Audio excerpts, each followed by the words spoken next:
Hey everybody, welcome to the latest episode of the Rock Experience with Mike Brunn. On this episode, I'm really excited to have with me Brennan and Bryce Miletto from the band Sisters Doll. They're going to talk all about what it was like being the support band for not only Bruce Kulick, but for Peter Criss's farewell shows about 5 years ago. They'll also share with us some exciting information about their new album that they're recording right now. There's lots to cover in this episode, lots of great stories. I think you guys are going to really enjoy this. So let's jump in and let's get started.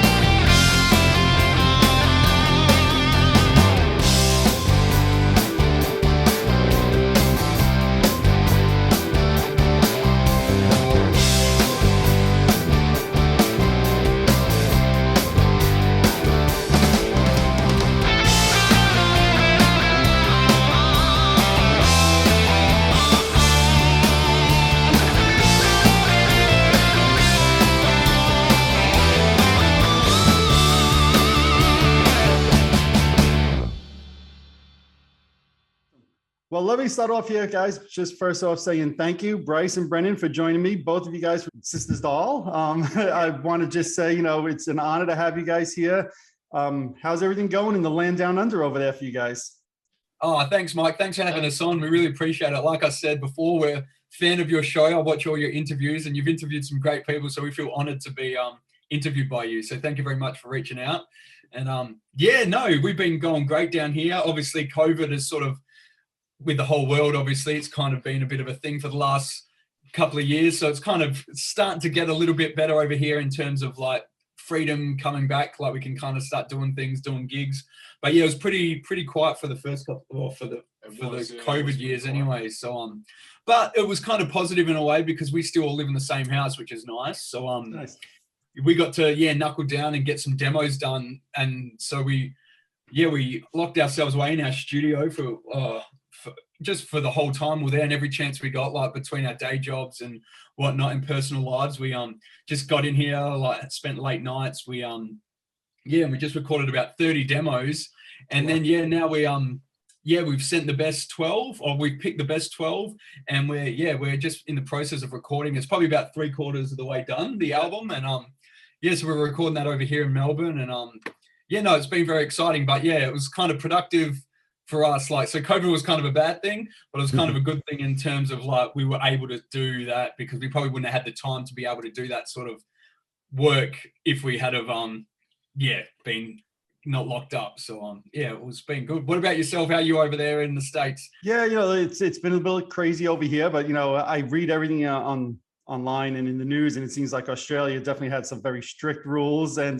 with around COVID. And I know you guys usually do plenty of shows on an annual basis, right? And I have to imagine the last year, like you said, there's been very little shows for you guys to do, probably, right?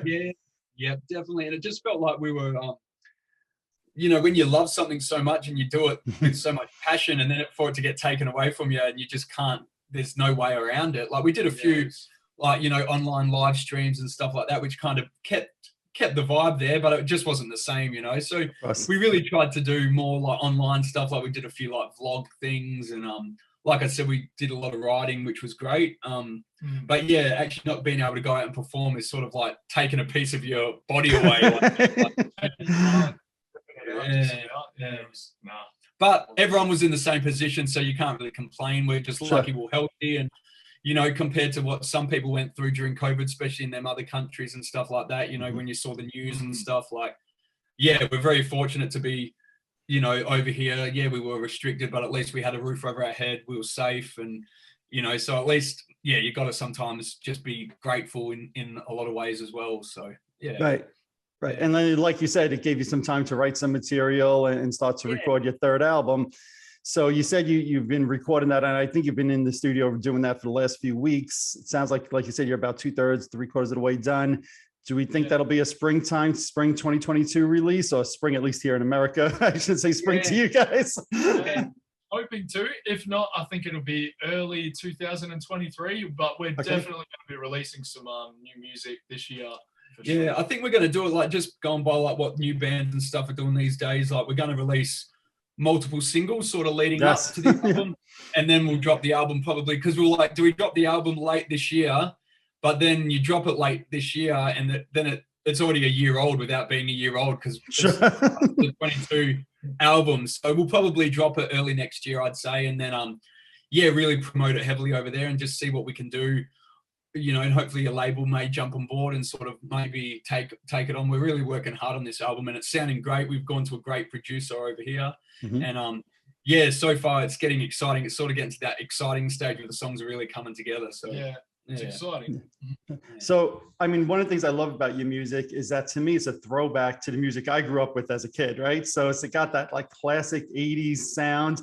And, a friend of mine was saying, hey, you know what, I want to record some 80s sounding music. And I said, you got to listen to this song. And I let him hear Good Day to Be Alive. And I'm that is like the perfect throwback sound. I love the video. I love the whole vibe of the song. Is the new music going to be like in the same vein? Good question. Thanks for your comments about Good Day to Be Alive, because that means a lot. But it is like obviously it's going to have the Sisters Doll flair to it, but it is definitely much more probably mature sounding. It's probably a little bit edgier than like 80s sounding, so it's a little bit probably darker, I'd say, isn't it? It's like a modern heavy. It's hard to explain, but it's definitely gone in it's a similar vibe, I guess, in a way, but it's gone in a little bit of a different direction, but but staying true to us. But I think it's definitely probably just a growth album, I guess. Like it's our third album.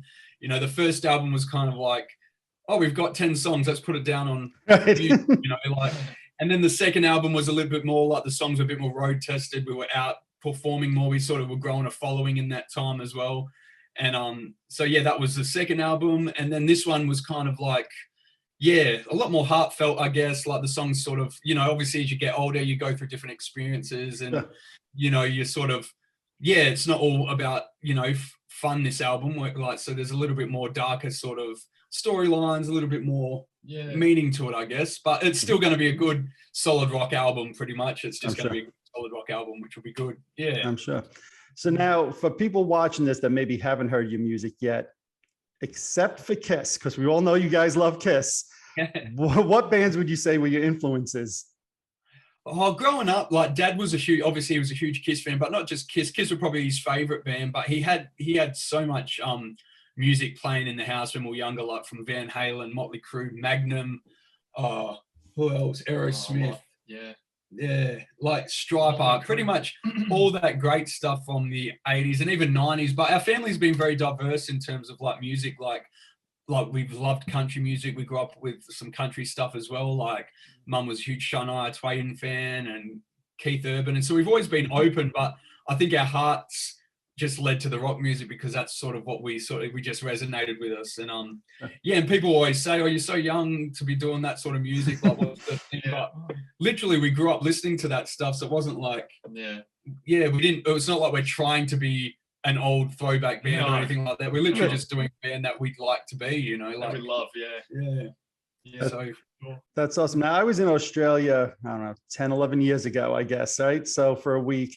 And I have to imagine from little bits I saw, that whole glam rock image that you guys have been known for was not a trend necessarily in Australia. You guys were kind of like on the cutting edge, it seemed like, to that end, kind of like the black sheep, so to speak. Am I right in saying that? Or was there like a glam movement underground that I didn't know about when I was there for a week? No, definitely. We were. Yeah, you're definitely right. I think in Australia, I was like, it's just a bit more. You've got your blokey blokes and they love going to the pub and having a beer and that sort of thing. And then when we walk in and we put on our show and that kind of thing, it's a bit more, Jesus, what are them guys wearing? and that kind of thing.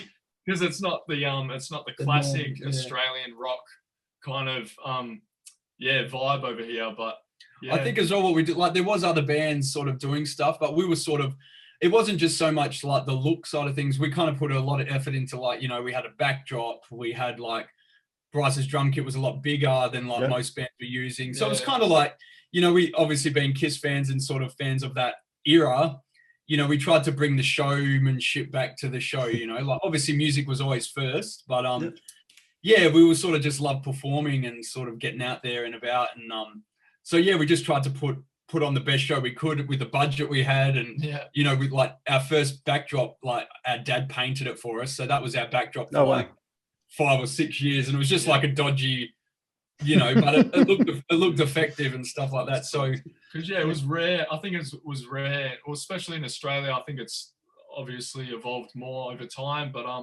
it was definitely rare when we kind of started and stuff to walk into a pub and see a band that even just had a backdrop or put effort into an actual stage show and like with drum solo and a lot of them little key things that you go to a big band to see, like Kiss, but you don't see it in with an up and coming band, I guess. I guess with us too, like with our shows, like we've always done it even from day one, even if we're playing covers or whatever like that, we'd always like, it felt like a show, like it felt like you're at like a theater show sort of thing. Like, so there was like, you know, it was like there was no like, you know, too much stopping for like 15-minute breaks and stuff like that. It was kind of like, this is a show and we're just going to smack it out. And that's how we've sort of modeled ourselves, like whether it's a half an hour show, 2 hour show, sometimes 2.5, maybe even a 3 hour show sometimes. It's a show from start to finish. People like, feel like they're at a stadium, I guess, sort of thing. That's what we try and aim for. So No, I think you guys do a great job with that. Now, I know also you guys have appeared on Australia's Got Talent. I know in America, the American version, America's Got Talent, is very popular here. What was that experience like for you guys? Yeah, it was good. That was cool. It was sort of a bit of a bucket list thing for us all. Like, obviously them show, like we'd been playing in music, or playing in Sisters Doll for years prior to it. So we kind of, you know, we'd been doing a lot of the hard work, like traveling to playing to no one, doing a lot of stuff like that. So then when we got the opportunity to be on the show, it was just a good way to sort of see how the TV world works, because it's such a different world, you know, like, and definitely. And we didn't we obviously didn't go into that thinking we're going to get as far as we did. We're pretty fortunate that people liked us and sort of jumped on, and it was just a great experience. I mean, we're young, like, you know, we're quite young, so we're very green to the TV world, but we just pretty much, we're a band that sort of makes the most out of every opportunity we get, and we just saw that as another opportunity. A lot of people would say, oh, they sold out, they tried to make it on there, but it wasn't that. We knew that we weren't going to become an overnight success from being on that. It was just, we knew that we had to do a lot of work, and even now, you know, we're still doing heaps of work to try and keep building that brand and that band. And prior to Australia's Got Talent was the same thing. We're just constantly doing it, and like I said, we just sort of, every opportunity we get, like even opportunities that we've got, like in the Kiss world, like with Peter Criss and Bruce Kulick, you know, we always do it to 110%, you know, and we always give our all. So and I think that's sort of what's made us sort of stand out to people and sort of keep us relevant in a way, because people know how hard we work, and every time they come to a Sisters Doll show, they know they're going to get, you know, their money's worth, I guess you could say, you know. Because I know there probably is a lot of people out there that think you know, we're young and up and coming still, but we have been gone for a long time, and it feels almost as though we kind of paid our dues in you know, for the 12 years we've been a band kind of thing. So when opportunities like that arise and stuff, you feel it's just it's a privilege, like it's crazy, like. And if we went back and spoke about all the stuff, like there's probably 5 good things that have happened, like opportunities, to 100 or 500 million bad things that have happened. Of course, so. You kind of, and every band's got that sort of story. So you just got to make the best of make the most of the good times, and and learn from the bad times, and and just sort of even it out, and sort of do the whole fake it till you make it sort of way, you know, make it look like it's going well, but sometimes behind closed doors, you know, there's things that are always popping up that you know, that are always trying to, you know, doors are opening and then they close, and you know how it is. So it'll be an interesting like documentary. I think one day, we keep saying when we write like a documentary or something, one day it'll be interesting. It's an interesting story anyway, like it definitely is. And to me, you guys, you know, the music industry, everybody knows it's so hard to break in the music industry, and even what you guys have accomplished in Australia, and then we'll talk in a few minutes about, you know, performing with Bruce and performing with Peter Criss. that's more than 99.5%, maybe 99.999% of the people who try anything in the music industry. So it's a great story, just in and of itself. And there's still a lot of story to be written, right? With the new album coming out. So Exactly. Yeah, that's exactly and then right. sometimes you take things for granted, like, and I guess a lot of bands take things for granted because we're a band, like we're not happy with just that, we want more, you're always looking for that next opportunity. But like we always say to ourselves, if the band stopped tomorrow, we can pat ourselves on the back and say we accomplished things that we never thought we ever would. Like, we're just happy to meet members of KISS, let alone play alongside them. So, and call them friends now, and have them sort of in our corner and helping us sort of, get to that next level, and just sharing our name. It just means a lot to us, So, yeah. So when did you guys become KISS fans? We've got some footage somewhere, and in our small town where we grew up in, we all like got decked out in the KISS outfits, and I was playing the real drums on a float, like a KISS float. Yeah, there used to be like a Christmas parade every year in our small town. So we used to dress up with our two neighbors from next door, and we'd put on like this KISS float and do a few laps around town, all dressed up, playing cardboard guitars. And just grew up. They were our superheroes. They were our Batman, I guess, in a way. Like growing, because Dad was a huge KISS fan. He had all the merchandise and everything, and we just the colors, we just kind of fell in love, because Dad had like all the like the toys and like all the merchandise. So as kids, they was like, wow, what's all this? And I remember there's a video of me playing 2000 Man along with the Unplugged video. Dad had it playing on and I'm playing along to it. So music was always a big thing, but KISS definitely got us into music for sure. Definitely. Like, What was it, more of like the 80s non-makeup era? Was it the makeup era? Was it everything? Did you have a preference of one era over the other?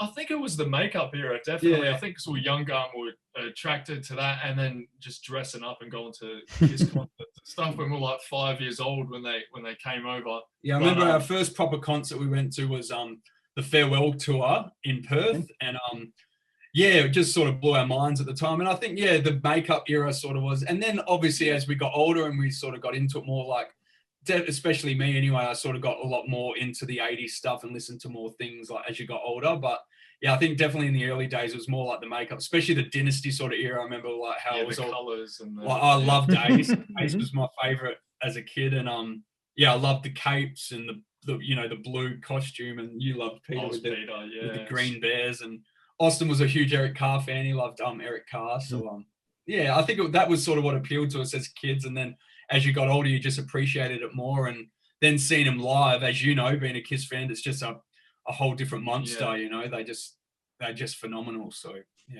And I'm always jealous of you guys. I keep saying I got to get to Australia to see a KISS concert, because they always do, at least if it's just Paul doing on a guitar, does Shandy, which is one of my favorite songs by KISS.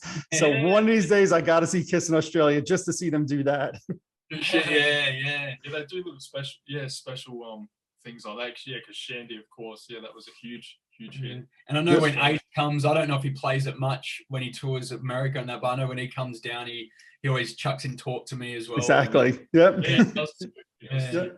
Absolutely. So now in 2015, you guys played with Bruce Kulick for his Australian tour. How did that come about?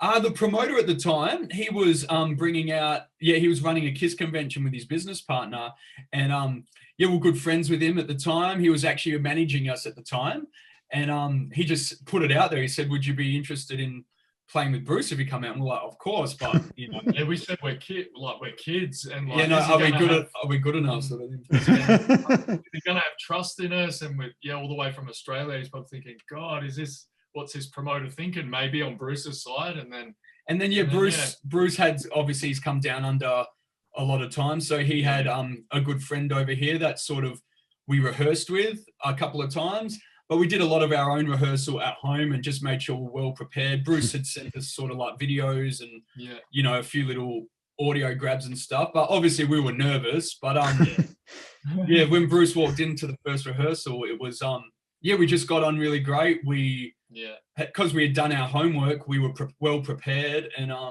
think he was a bit surprised, to be honest. Like when he walked in and then he heard us play, and he was like, it was probably even like a breath of fresh air for him, I think, like to be like, oh, thank God kind of thing. Like, it's not, yeah, because he had his mate kind of telling him, I think, wasn't he? He was kind of telling him, you know, these kids have got it, like, have trust, like, they'll be okay. And then, yeah. And we did the rehearsal, and after a couple of songs, it was like, yep, this feels great. And then he knew from that moment on that it was, you know, it was going to be some good shows. So we did an Adelaide show with Bruce, and we did the 2 Kiss Convention Melbourne shows, which was amazing. And we thought, yeah, we've hit the pinnacle now. That's like right. Little did you know, but right. Yeah.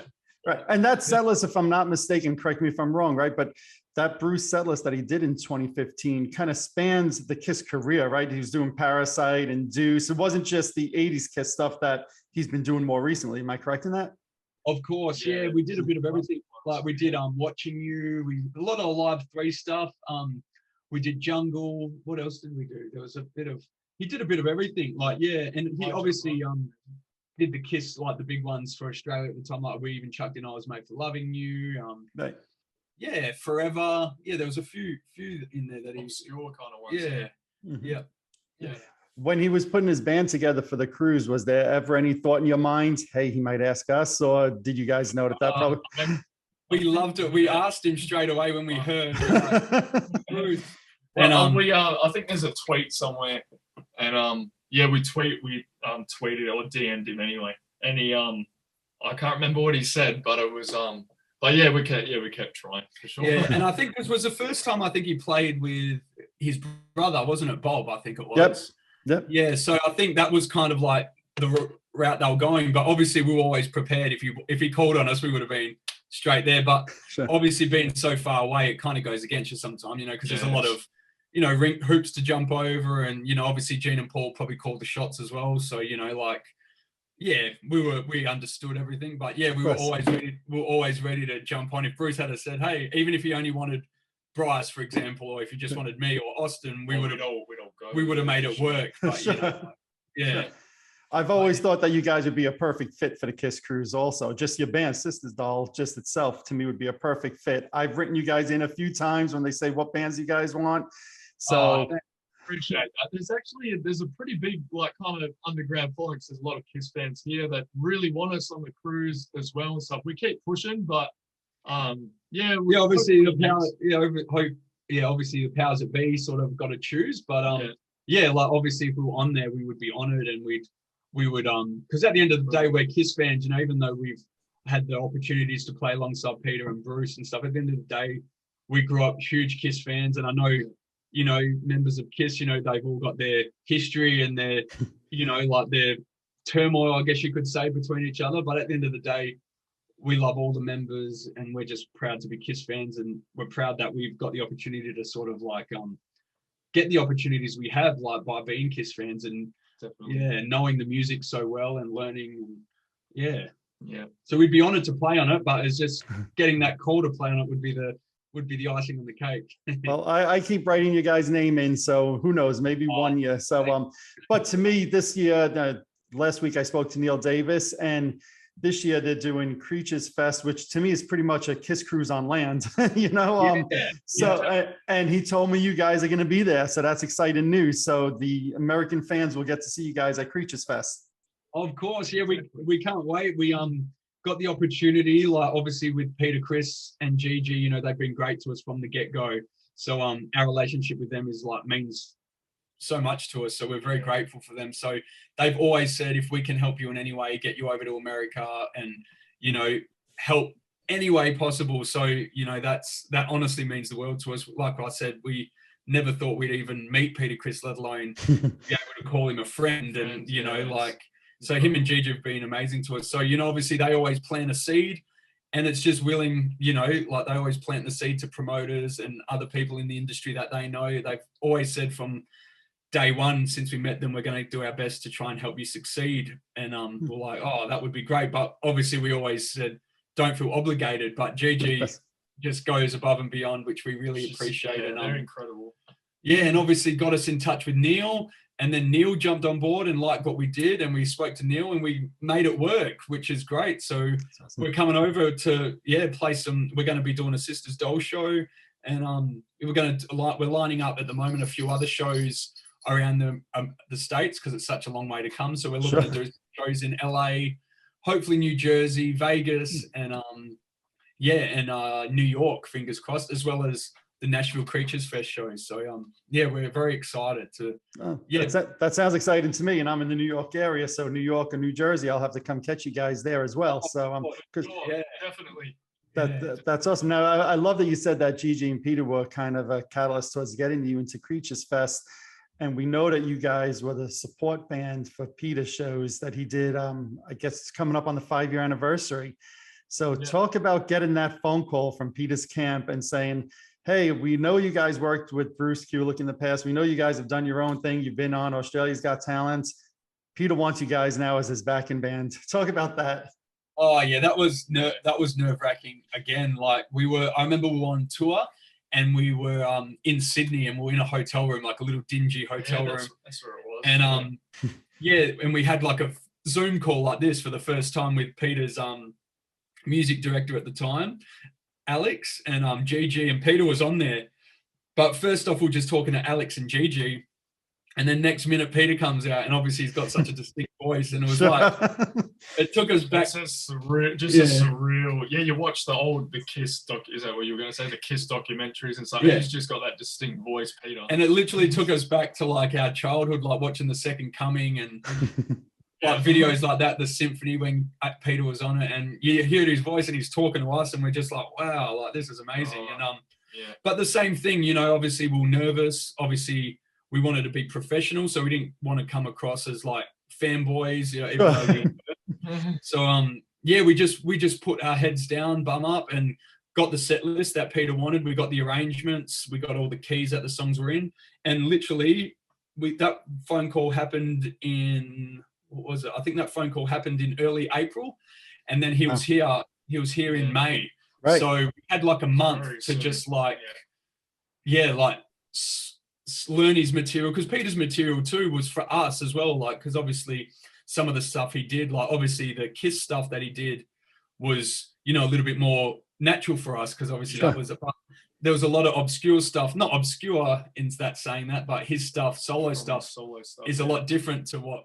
Agreed, yep. So we had to learn that, and obviously there's a lot more sort of bigger harmonies on that stuff. There's like different instrumentations. So we just literally did what we thought was right, and we rehearsed, and then it was still that nerve-wracking moment when we got into the rehearsal studio and we're like, we don't know how this is going to go. He's either going to love us or hate us, and then. Time. And then the rehearsal, I'm setting up his drums like how I think he would have them set up, and that kind, because there was a hide kit there and it wasn't set up or anything, and I was like, just from memory of Peter Criss in Kiss trying to set up his drums the way he has them, and and then it was so cool. He just walked in. He just walked in, and like, whoa! Hey. And you could tell that the first initial meeting there was that little bit of hesitance and a bit of not tension, but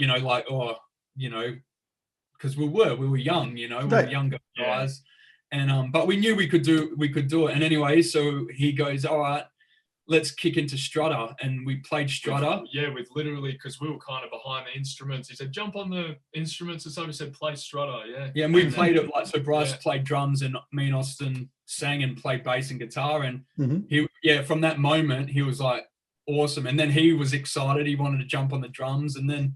I think we practiced. We didn't practice all the songs from memory. We just practiced probably about half the set list. Yeah.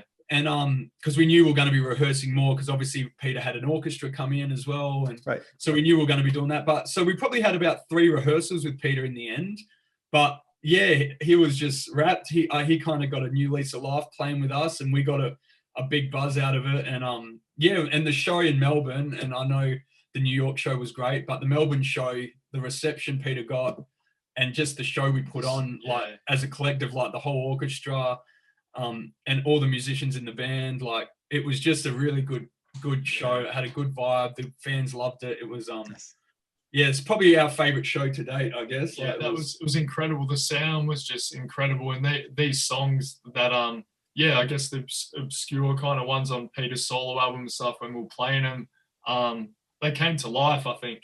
I know, and the good thing yeah, about definitely. it was, especially to Kiss fans, like, you know, your diehard Kiss fans had never heard some of them songs live before. Yep. So it was like, to be the band, to be able to put that out to the world, it was just like, wow, like you kind of we didn't realize how lucky we were to be doing that. And like I said, it'll be something we take with us and hold dearly to us forever, you know. And like, and then because of our relationship grew with Peter in that time, you know, they really loved our company. Gigi loved our company, and we were obviously, because we were professional about it. Yeah, they just really took us under their wing. Like, even Austin went up to his room and was sitting in Peter's hotel room learning Sing Sing Sing with Peter's guitarist, because Peter wanted to chuck that in at the end of the set. So Austin's up in his room playing, and then he invited us out for dinner in his hotel, like up at the hotel, and we just sitting around laughing and having a good time with Peter. And it was just, you just pinch yourself, like, Sure. And Bryce, for you, I have to imagine that being the drummer, was there any stress or pressure? You felt like, hey, this is Peter Criss, this is one of my idols, and I've got to play drums while he's standing in the front singing songs. Was there any stress for you? Yes, a lot of stress, to be honest. Like, it was, my idol, my icon, who I've got photos and footage of me playing dressed up as Peter Criss, and then especially actually on the in the New York, for the New York show, and he turns around, he said, "What song did you used to sing when you were Yes. when you were younger?" And I said, "Oh, Hard Luck Woman." Was like, I've got footage of myself doing it. And he said, I think Gigi, one of it, they said, "You're singing that tonight in New York." And I'm like, "Are you kidding me?" And I'm Wait, so are you saying that was like a daytime decision? Like that day they decided to put it into the set? Yeah, almost. Like, it was a really quick decision. Wow. We didn't really practice. We practiced it once in rehearsals, and But Bryce said it was always his dream to like sing that song. And then Peter sort of honored it. But I think, to a lot of Kiss fans' disgust, they would have loved Peter to sing it. You know? I would have as well. For Bryce, it was a real amazing experience. Yeah. Wow, that's incredible. You at the New York show? I was at the New York show, yes, and I say this all the time, and I give one of my best friends a hard time because he wasn't there. I've been to hundreds of concerts in my life, hundreds and hundreds of concerts. I put that Peter show in my top 10 of all time because the vibe in that room that night to me was incredible. And hearing you guys say that the vibe in Australia was maybe even better just blows my mind, because I'm like, how could it have been even better than that? Because the vibe in that room, there was so much love. You guys opened up the show. You did like a 25-minute set to open it up. And then Peter came out, and it was really a perfect night in every way imaginable to me. So it was good. And even like he chucked in like the songs we didn't do Hard Luck Woman and You Matter to Me in Australia. So they were slapped in like on the last rehearsal. And so yeah, it was cool to just be able to play them songs, like we said before, like songs that had never been played before, like live. It was just like, and yeah, Peter's voice was amazing. And most people wouldn't know this because Peter doesn't like to talk about it much, but he was actually pretty sick that night. Like, really, he was quite he was like, obviously he was very emotional, but he actually was coming down with a flu as well. Like, he actually got pretty, because we spent a few days with Peter and Gigi after the New York show, and he actually got quite sick after that. Like, not a huge amount, but I know, like, so he was like, that show, he put his all into that show, and it really showed how much he loves the fans and how much effort he put into that show as well. You know, like he really brought everything to it, and it was amazing just to be able to share the stage with him. You know, like, it was amazing. Yeah. So are you saying You Matter to Me, I know obviously, like you said, was only done in New York. You guys rehearsed that one day only? Yeah, because we actually didn't know. We actually, me, Bryce, and Austin, we didn't have any guitars with us. Like, they were at the rehearsal studio. So it's a funny story this. We all were like, Peter's like, we're gonna do You Matter to Me, you have to learn it. And we're like, oh, so we took our iPhones to like Billy Hyde's in New York. Oh, is it Billy Hyde? No, Guitar Center. Guitar Center, sorry. Okay. Guitar Center in New York, and we're literally grabbed instruments off the shelves, like, you know, off the rack, and we're sitting in the corner, like literally the track, playing. Yeah, trying to learn it as Oh we my like, God. And then Peter goes, "Don't stress if you can't learn. We'll spend a bit of time when we get back to the next day." Even the drums are quite, they're jazzy, intricate. So I was kind of, we're trying to. And then anyway, we went to the rehearsal studio the next day, and Peter goes, "How'd you go?" And we're like, and his musical director Alex was the same. He's like, "How'd you go?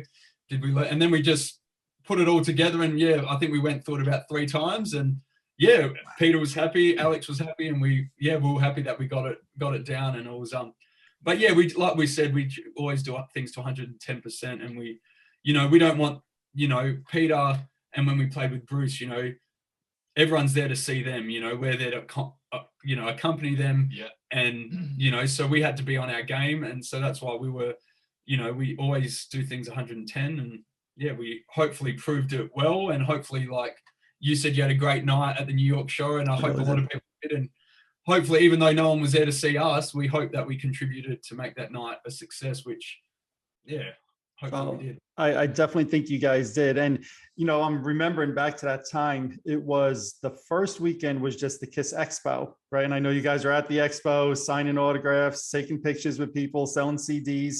And then the weekend after that was the Peter show, right?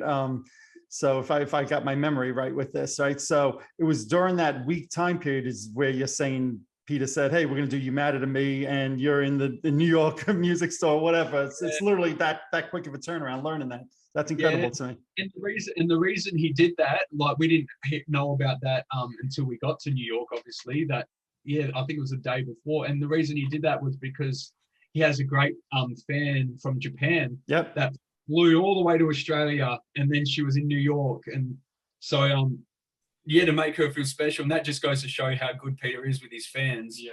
He specifically learnt that song for her because that was her favorite Peter Criss song. So, to be able to do that, and he dedicated it to her on the night, as you would have seen. And it was just a real special moment, and to see her face light up, and then Peter interacting with her, like, especially being on stage, it was just, you got goosebumps. So, sure. Now, Bryce, how did you guys decide? I'm sure it was obviously Peter's doing, but how did you guys decide which songs Peter played drums on and which ones you played drums on? And were there any songs that originally you were going to play drums, and then Peter's like, "Nah, I got this. I'm good. I'm going to do that one."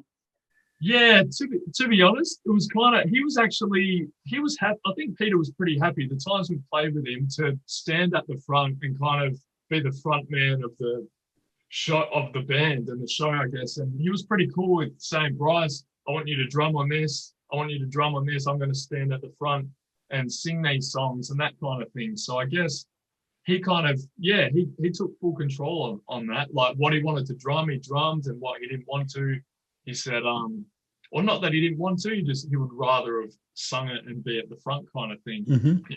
And the good thing about his show too is, and he said this to us, he said to me, he wanted to make the show showcase. That's why his set list, he did the Peter Criss, like his Peter Criss stuff that he wanted to do. Sure. But the reason he did Strutter, he said he tried to make a moment for each band member. So Strutter was like a homage to Paul. Strange Ways was a homage to Ace Frehley. And then Rock and Roll All Night was like obviously for Gene. And like, interesting. I've never thought of it from that point of view. That's a great point. He told us that, like, he didn't want to just make it all about Peter. He wanted to celebrate, his history as well. And so that was nice for him to, do that as well. Yeah. So, and the way he drummed Strutter, you just can't beat it. It was bloody awesome. Like, it was. And I say this, Kiss has the Symphony album, which I'll be honest, I'm not a huge fan of that album. To me, the sonics of it, it's just all wrong. That night, you guys doing Strutter with the horn section behind you guys, I turned to a friend of mine that was there with me and I said, "That's what Kiss was supposed to sound like at the Symphony." That version of Strutter to me is hands down one of easily my 2 or 3 favorite versions of the song ever, live, studio, you name it. Absolutely incredible. Oh, thanks. That's awesome. Yeah, that's great to hear. No, because that was when they started putting horns in that, we were like, wow. And then it just worked. It was great. Like, it was awesome. Yeah. It really did. Now, when he first approached you, did you guys know that he was going to have a horn section with him, or did you think it was just going to be a straight up rock concert? I was kind of, at first we didn't know. And then I was thinking, that's why we were a bit worried when we were rehearsing, like with ourselves. We were like, there's only 3 of us. Like we can only fill out so much, you know. So yeah, so we kind of, and then we obviously were speaking to the promoter, and then they said, no, they want a horn section and an orchestra. And we're like, oh, that makes sense. Now we know how it's going to fill out. And yeah, but obviously we only thought they were going to be on songs like that needed them, you know, or that wanted them. Next minute they were on just about every song, and it was like, wow, this is cool, you know, like, yeah. And they did a great job, the horn sections. They did. The New York orchestra were awesome, and the Australian orchestra were great as well, and really great people. And they'd never played a lot of them songs before, so they were real professional, and yeah, it was great. Yeah. So is it different horn section in Australia compared to the New York? Yeah. Did you ever worry that, hey, you know, Peter had us play in Australia as his backing band, he's going to find 3 guys from New York to be his backing band there? Or did you know from day one you were going to do both shows? No, we had no idea. No, we did. No, not at the start. We didn't. It was just Australia.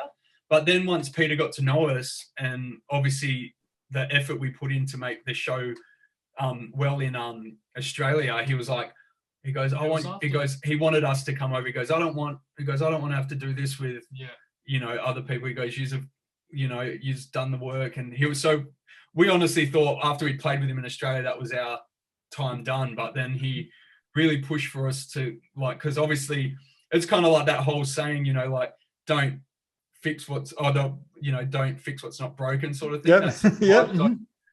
Yeah, so I think having, if he could get us over there, he knew that the New York, and obviously the New York show for him, obviously the Australian show was important, but I know the New York show for him was going to be really important. So at least having us come over, that was one less stress. He didn't have to worry about rehearsing with other people, or, you know, so yeah, so we're very lucky that he really we got that friendship with him, and we did a good job that he was happy to work with us again in New York. So it was amazing.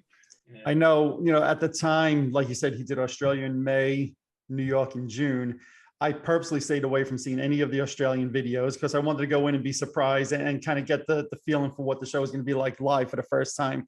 And he walks out, and it's such a great moment. You guys are all on stage. He walks out from the side, and he's starting to sing "I Can't Stop the Rain," and instantly he's all over the place. I'm like, hey, no, that's like the 3rd verse. What are you doing, right? And then I said, when I get home that night, like, all right, let me watch the Australia one. That'll be good. And he did the same thing there, and I realized it was just this emotion he probably had walking out. Did he ever say anything about that to you guys afterwards? Because to me, I see people comment online like, oh, he ruined the song, he butchered it. I'm like, no, if you were in the room, you know the emotions were overtaking him. But did he ever say anything about that afterwards to you guys?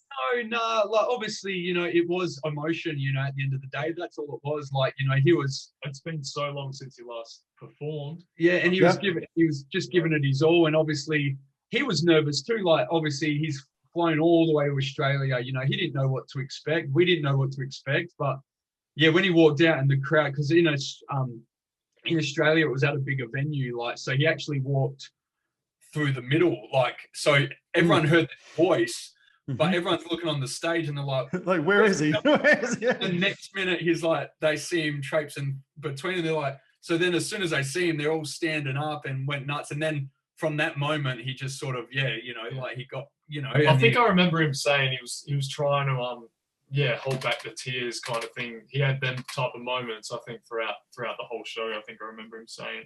Yeah. Just like I've said to people online, if you're watching the video and you're just critiquing it that he messed up a few lines of the song, I get that. If you were in the room, it didn't bother you at all because you felt that emotion and you felt that, and you just knew he was so overwhelmed that it actually didn't even matter. He could have been singing friggin' Michael Jackson song instead, and it wouldn't have mattered because it was just that emotion at that moment was so real and so raw. And you guys just stayed right, and you like figured out where he was. You kind of adjusted on the fly there, and I was like, you know, this is working still. This is still friggin' what a great moment.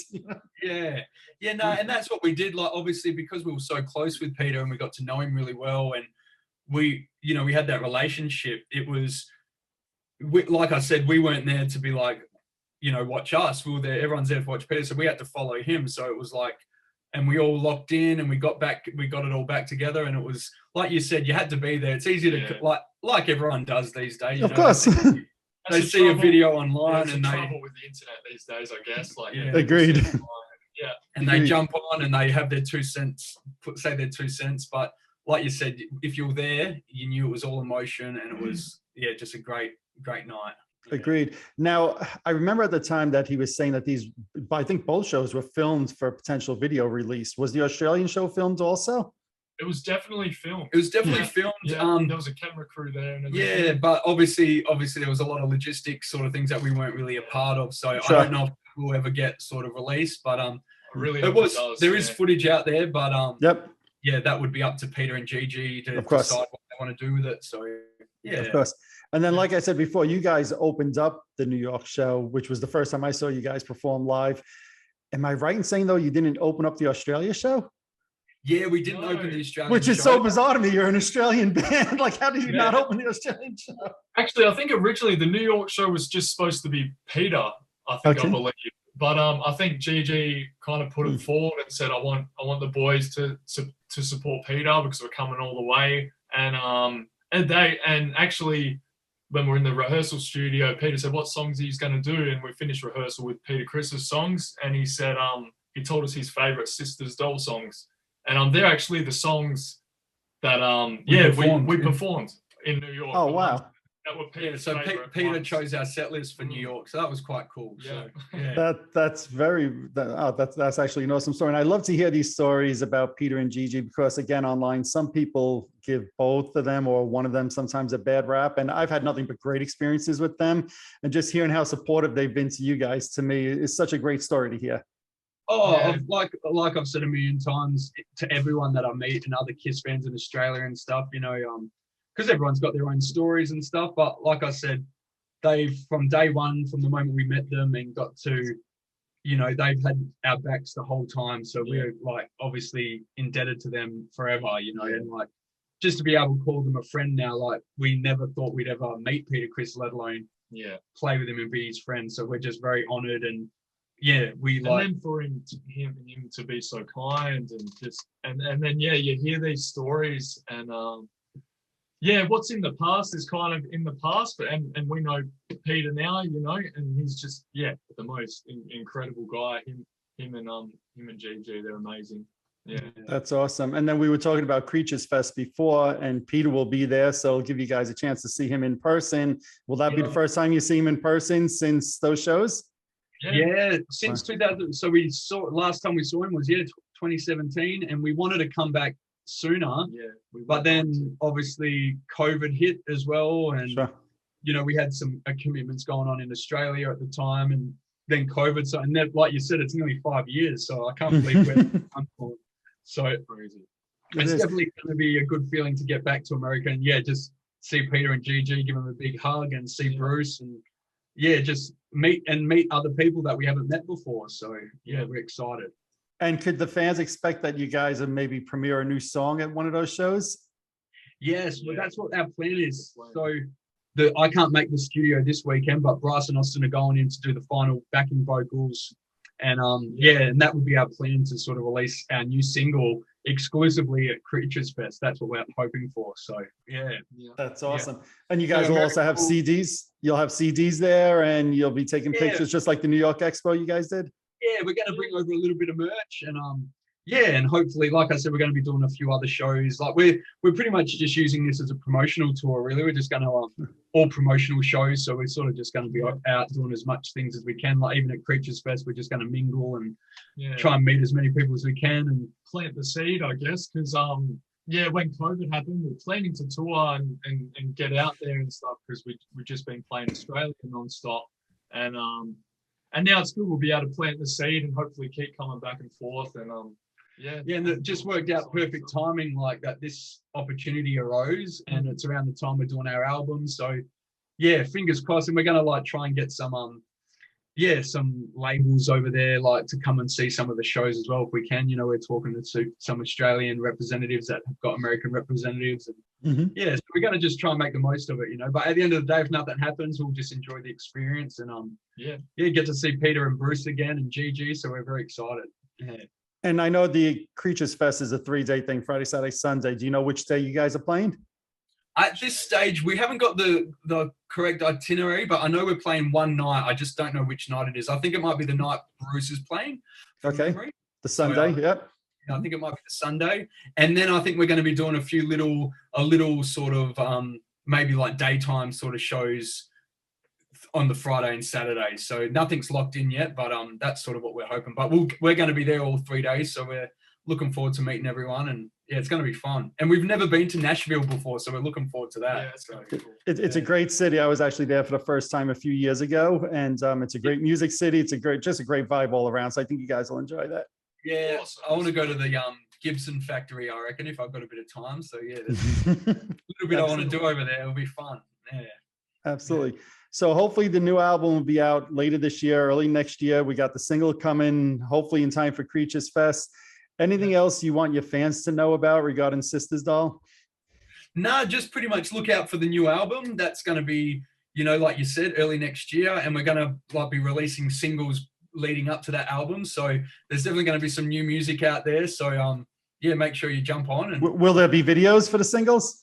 yes, there will be. Awesome. Yeah, that's going to be the plan. So yeah, we're looking at hopefully filming the first single in the next couple of weeks. So it's ready to go for when we drop it. Hopefully when we're over in America, we can drop it online for Australia to see, but the American fans will get to hear it live for the first time, which will be exciting. So That's awesome. yeah. That's awesome. Yeah. And for the fans that are watching this, that are maybe Kiss fans and aren't familiar with your material yet, like I said before, great throwback sound to the 80s stuff.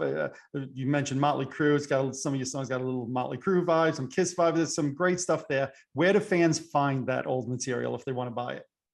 Oh, the best place is our website. So sistersdollband.com. If you want to buy physical copies of anything, like all our t-shirts, vinyl, CDs and stuff like that. But other than that, all the major streaming platforms these days, like your iTunes and Spotify and all that, we're on all them platforms. So yeah, and YouTube, you can go check out the videos on there, and be ready for some new music, because we haven't released new music for a while. So we're excited to release some new music to the world too. Definitely. So The whole world's been through a lot the past couple of years, so it's exciting. It's a good time. Yeah. And I think some of these songs, people will hopefully resonate with them, and yeah, they'll be able to see us how we've progressed over the last couple of years. So yeah. Awesome. And I'm going to say this, like you said, you could stream it, you can watch it on YouTube. Check out the band that way. And if you like it, buy the physical product, right? Because I know you guys get like a fraction of a penny for each of those streams, right? So, this is a lot of work you guys put into it. And I always say people should buy the physical product wherever they can. So check it out on YouTube, stream it, but then go to their website, sistersdoll.com, and buy the physical product.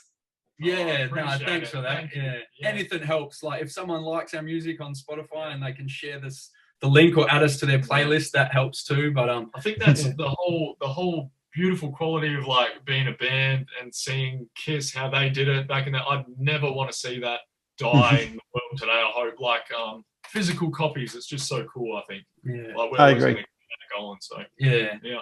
I agree. Well, I look forward to it. It's only about 7 weeks away until 8 weeks away until you guys are here. I really look forward to it. I want to thank you both for taking the time today, and glad we were able to work out time differences so that we could do this where it both worked for us. And I'm excited to see you guys again in about 7-8 weeks. No, thanks, Mike. And like I said, it's an honor. I watch your show all the time, so it's an honor Thank to be by you. And it's good we could finally do it. I know we spoke about it a few months ago, so it's good to actually tee it up now. It worked out probably better. So Yeah, when I first reached out to you, which was I think late last summer in New York time here, I got busy with some other things, and I was like, you know what, the 5-year anniversary for Peter's show is coming up. It's going to be a perfect time. Then you guys started posting about recording new material, and I'm like, all right, this worked out perfect. I'm going to just wait until that time is right. Then I heard you guys are going to be at Creatures Fest, and I pounced. I said, that's it. Now's the time. We got to get you guys on. So yeah. No, we look forward to meeting you again. We probably met you in New York, but we probably didn't know who you were at that time. No, either, exactly. We did talk, but I don't expect that you remember this middle-aged and balding guy from that group of people. Unfortunately, my hair is nothing like yours, but when I was younger, it was, but not anymore. But anyway, but no, we look forward to seeing you again, and likewise.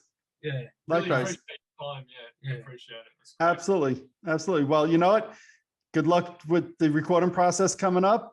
Look forward to seeing you guys in 7-8 weeks. Everybody else that's watching, sistersdoll.com. Go check it out. Check them out on YouTube, Spotify, add them to your playlist. You guys, if you love 80s music, you're going to love these guys. I promise it. Awesome. Thanks, Awesome. Mike. Yeah, Take it easy, guys. Later. Thank you very much. Have a good day. Yep, you too. Bye-bye. There you have it. I'd like to thank both Brennan and Bryce for joining me today, talking all about what it was like performing with both Bruce Kulick and Peter Criss.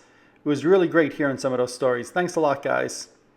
I also want to thank them for taking some time, sharing with me some of the information about their exciting new CD release, set to be released early next year.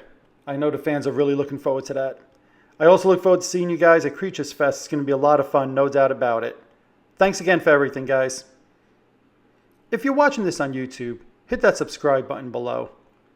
If you're listening to one of my podcasts, subscribe over there as well. Also, head on over to Facebook and follow my page, The Rock Experience with Mike Brunn, where each and every day we talk about all the rock and roll music that you love. You could also follow me on Instagram and Twitter as well. That's it for this episode. Thanks for watching. Thanks for listening. See you all next time.